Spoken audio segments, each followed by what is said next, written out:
ምን ያህሎቻችሁ አስተውላችሁት ይሆን አላቅም። ብዙ ጊዜ ግን ካስተዋላችሁ ስፖርት የሚሰሩ ሰዎች ስፖርት ሰርተው ስፖርቱን ሲያቆሙ መጀመሪያ ስፖርት ከመስራታቸው በፊት የነበረው ቅርጻቸው አለ። ከዛ የከፋ ሲበላሹ እናያለን። ሰውነታቸው ሲወፍር ወይ ያለቅጥ ሲከሱ ምናምን ብቻ በሆነ መንገድ መጀመሪያ ስፖርት ከመጀመራቸው በፊት የነበረው ቅርጻቸው የተሻለ ስፖርት ጀምረው ካቋረጡ በኋላ የተሻለ ሲሆን እናየዋለን። መንፈሳዊነት ላይም እንደዛ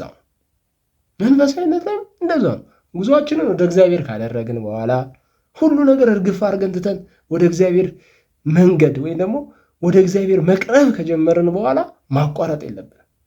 ብዙ ዋጋ የሚያስከፍሉ ነገሮችም ቢሆኑ ዋጋ ከፍለን ነው መሄድ ያለብን። እንደዛ ነው። ግን አብዛኞቻችን እንደዛ አይደለም። በተለይ በዚህ ዘመን ያለን ሰዎች በስሙ እንነግዳለን፣ በእግዚአብሔር ስም እንነግዳለን። ይህ ትልቅ ኃጢአት ነው ሰዎች፣ በጣም ትልቅ ኃጢአት ነው። ስለ እውነት ትልቅ ኃጢአት ነው። የዛኔ ወንበዴ እያለን ይሻላል።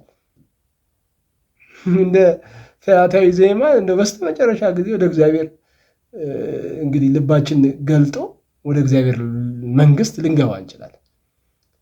ግን አሁን ልክ አዋቂ መስለን እንታያለን።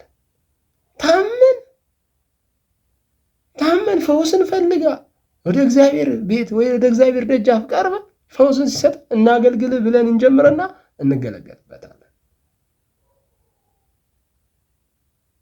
በእግዚአብሔር ስም እንነግዳለን።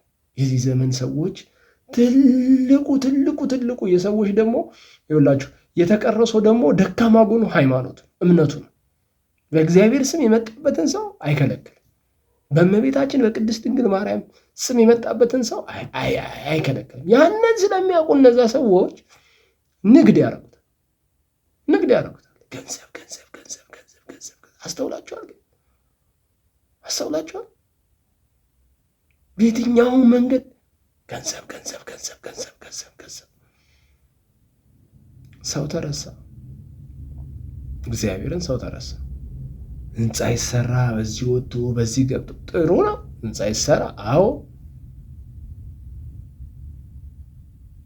ግን ትልቁስ ህንፃ እግዚአብሔር የሰራው መጀመሪያ እኮ የሰራው ህንፃ እኮ የሰው ልጅ እኮ ነው። እግዚአብሔር ከቤተ መቅደስ አስቀድሞ እኮ የሰራው እኮ የሰው ልጅ እኮ ነው።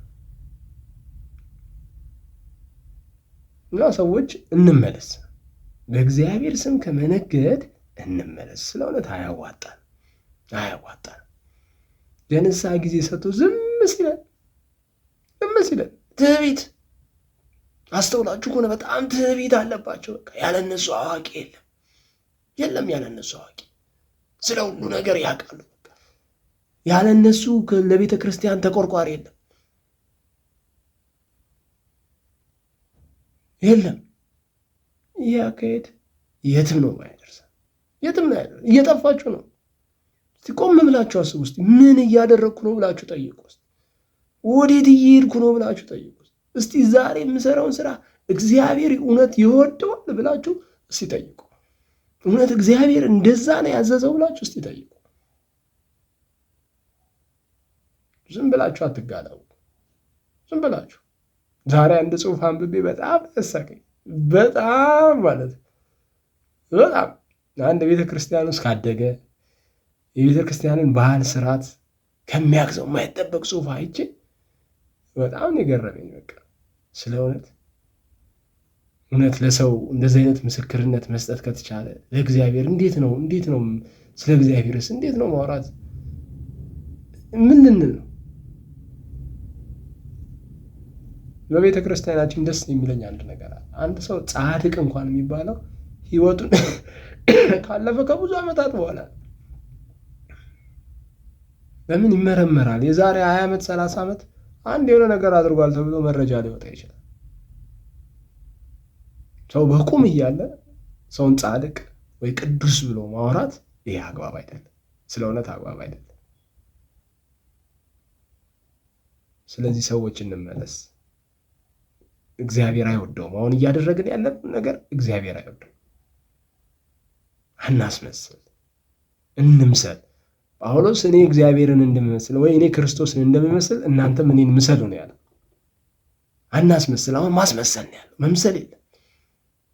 ቤተ ክርስቲያን ውስጥ ማስመሰል፣ እዚህ ሶሻል ሚዲያ ላይ ወጥተን በጣም ነው የምናስመስለው። ስለ እውነት ስለ አንድ ጻድቅ ብሎ እኮ ጌታችንና መድኃኒታችን ኢየሱስ ክርስቶስ እኮ እንግዲህ የለም ጠፋ አለ። አሁንስ የት አላችሁ? እሺ እናንተ ጻድቅ ነን የምትሉ ሰዎች፣ እውነት እግዚአብሔር ያቀናል ብላችሁ የምታስቡ ሰዎች፣ እኛ እግዚአብሔርን አናውቀውም፣ እግዚአብሔር እኛን ያቀናል። ይሄ ነው እውነቱ። በጣም እኔ አሁን አንዳንዴ ምን አስባለሁ መሰላችሁ? ከሰማይ ወደ ምድር እያየ ምን እያሰበ ነው? የምናደርገውን የምንሆነውን ነገር እያየ ምን እያሰበ ነው? ምን እያለ ምን ያህል ሳዝነዋል። የምናስቀድሰው ለእሱ ነው እኮ የሚመስለው። እኛንን የምንቀደሰው ቤተክርስቲያን መባ ብንሰጥ ለእኛ፣ ቤተክርስቲያን ብንሰራ ለእኛ፣ እንደው ለእግዚአብሔር የሆነ ነገር የምናደርግለት የሚመስለን ሰዎች አለ አብዛኛዎቻችን። ምንም ግን እሱ ዋጋ ስለከፈለልን ይሳሳልን። ስለዚህ ሰዎች አናስመስል፣ እንምሰል። ቅዱስ ጳውሎስ እንዳለው እኔ እግዚአብሔርን እንደምመስል እናንተም እኔን ምሰሉ ይለናል ቅዱስ ጳውሎስ። መልካም አዳር።